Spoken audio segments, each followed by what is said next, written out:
Okay, here's the setup. I'm in Bentonville. It's day 2 of my Bentonville trip. Had a really full day 1 as far as hitting Slaughter Pen, hitting Kohler, evening before we even hit Rogers Rail Yard. Feeling really good about this trip, especially having hit Drop the Hammer. Yeah! Woo! But this being day 2, I'm pretty dang spent. I'm not gonna lie, my legs are on fire. There's not a lot left in the tank.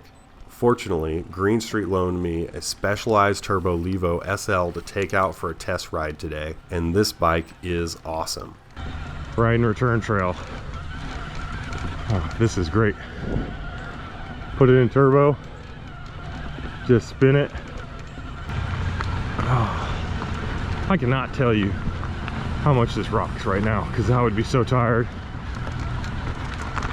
It's gonna be hard to go back to doing normal things. SL is for super light. It's an e-bike that basically feels like a normal bike. So normally I ride a stump jumper alloy, which is kind of on the heavier end of full suspension bikes.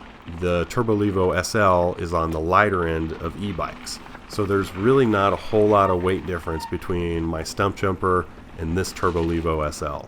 And that's really the game changer of this e-bike, is as you're riding this e-bike, it feels like a normal bike. I know some of the questions that you guys are probably already asking, which is, hey, doesn't this bike have less power than a normal e-bike? Doesn't it have less range? That's where feeling like a normal bike, to me, really makes up that gap. Because as I'm riding this bike, there's a lot of times where I'm riding it totally off. I'm riding it just like a normal bike because that's how it feels, and it feels great. Once I hit a punchy climb or a steep hill or a return trail, I'm flicking it into turbo, and I'm letting the bike do the work. When you want to talk about range, that perk of being able to ride the bike like a normal bike, I mean, I was able to ride this bike for a full morning and a full afternoon, and I still had plenty of battery left. I hadn't even tapped into my extender battery, and being able to ride it like a normal bike, you yourself really have the ability to extend the range of this bike. Can you ride it in turbo from start to finish until it dies? Absolutely. But I would say for a lot of riders, you're going to hop on this thing, and there's going to be some times that you're like, well, I don't really need turbo here. I can, ride in eco or off. Who's this bike good for? This bike would be great for, somebody who is looking to extend their adventure, maybe somebody who wants to ride some challenging trail, but they want to do it for a long period of time, and they maybe want to give themselves some assurances that if they run out of gas, their bike is still there to support them. This would be a great bike for somebody who is trying to keep up with maybe a friend that's a little bit higher fitness level with them, and you guys are trying to balance out. It could be a great bike for somebody who likes to session.